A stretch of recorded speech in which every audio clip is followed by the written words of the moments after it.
Welcome back to Hairitage. If you have not seen part 1 yet, I advise you to watch it before continuing this video. The link is in the description box, and the French version is as well in the description box. So here is part 2 of Hairitage.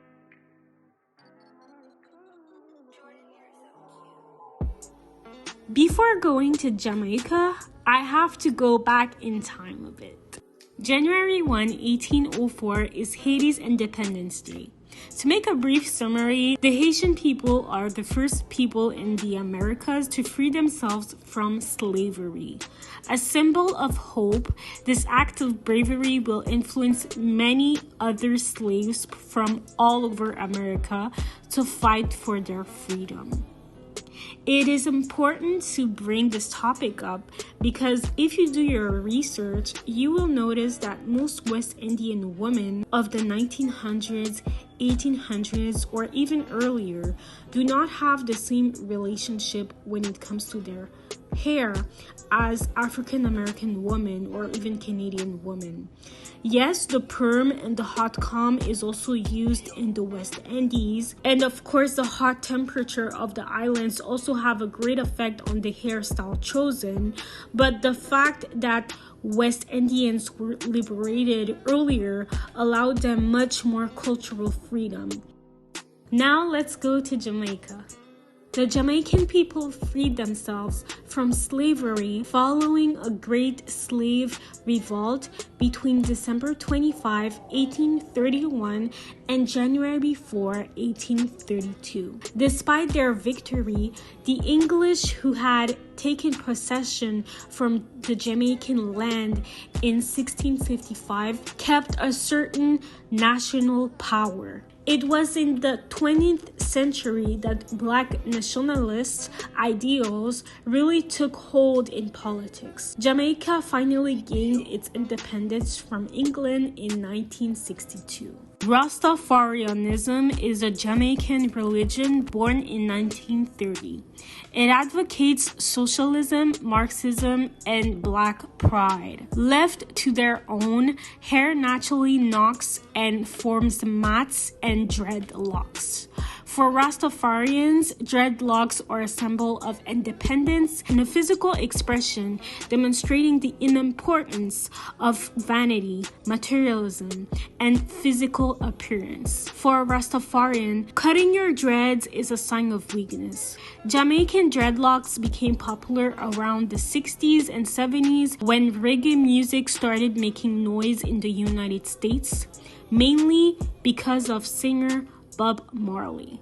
As we talked about in the previous video, the relaxer and the hot comb were techniques used by women as well as men in order to assimilate into the American community. These techniques are thus used throughout the 20th century. However, an important movement gained particular attention during the 1950s and 1960s. The civil rights movement gained momentum within the American Black community. Despite the terror and suffering implanted by the effect of racism and segregation, a pride and sense of honor grew deep within African Americans' hearts. Since the late 1950s, dancers, jazz and folk musicians, and university students have been given greater freedom to challenge conventional styles. Artists who used to straighten their hair to please their audience take the decision to show their natural hair to the public. Sam Cooke, pop singer, and rock artist Jimi Hendrix are amongst the first Black artists to have performed on stage with an afro. By 1966, the afro was firmly associated with political activism. Women who wore unstraightened hair could feel that their hair identified them with the emerging Black Power movement. In the 70s, the afro had not only become a symbol of activism, but above all, of expression and freedom. The afro became a defining hairstyle in popular culture, so much that curly and tousled hair in turn became an essential fashion within the American white community. However, the popularity of the afro drops when it becomes a fashion statement rather than a symbol of history and pride. The hair care industry has struggled to position the afro as one option amongst many and to reaffirm hair straightening as the essential first step in the hair care of Black women. A style known as curly afro, which required straightening and then curling the hair, became popular with Black women. Around the 80s, African Americans are experimenting with their hair. As you probably already know, the decades of the 60s and 70s had a great impact on the American and Canadian nation. It's all thanks to the many movements of social protest aimed at promoting peace and equality that we have the society in which we live today. All was not perfect, but this type of movement still created a certain change within the American cultural and media society. In the 1980s, the world of cinema, television, and the arts begins to diversify. Again, it wasn't perfect, but it was a start. We're starting to notice a few more African Americans' faces on TV, in stand-up comedy, in fashion. Indeed, the fashion world follows this same direction and introduces top models such as Iman, the wife of David Bowie, and Naomi Campbell, just to name a few.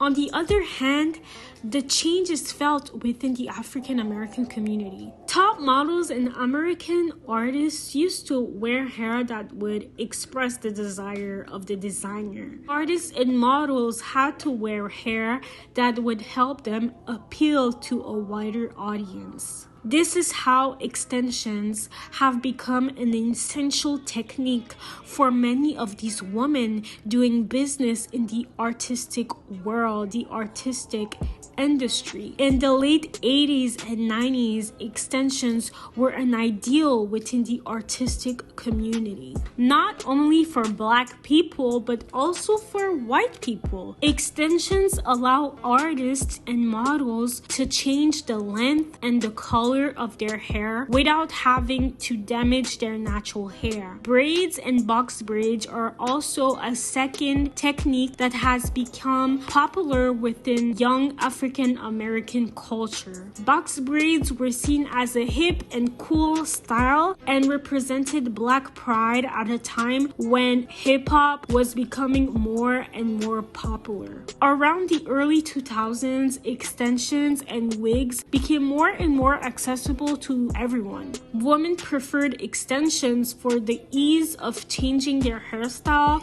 and the ability to protect natural hair. Unfortunately, due to the assimilation period and the use of hot combs and relaxers, the community has lost its knowledge of natural hair.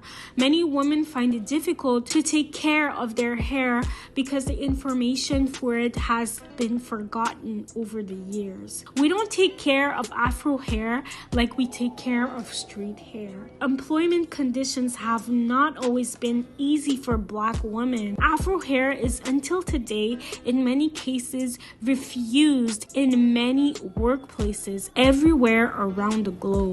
In recent years, we have noticed a new movement of pride in natural hair thanks to social media as well as streaming sites such as YouTube. It is now easy to find information on this subject. Black women also now have the opportunity to enrich themselves, connect, and share their creativity with women who are going through the same experiences. The use of wigs is more popular these these days, especially in the hip-hop community. Wigs are a way to protect your natural hair, diversify your look quickly, and appear, at least according to some, acceptable in the eyes of society. These wigs will often be embellished by what are called edges or baby hairs.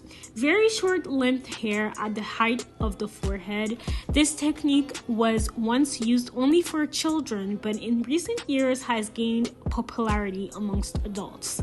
All of these techniques, wigs, extensions, box braids, are also used today by other communities around the world. Over the years, Black women have realized how incredibly versatile and fun curly and afro hair is, and we have made the decision to use this versatility to our advantage.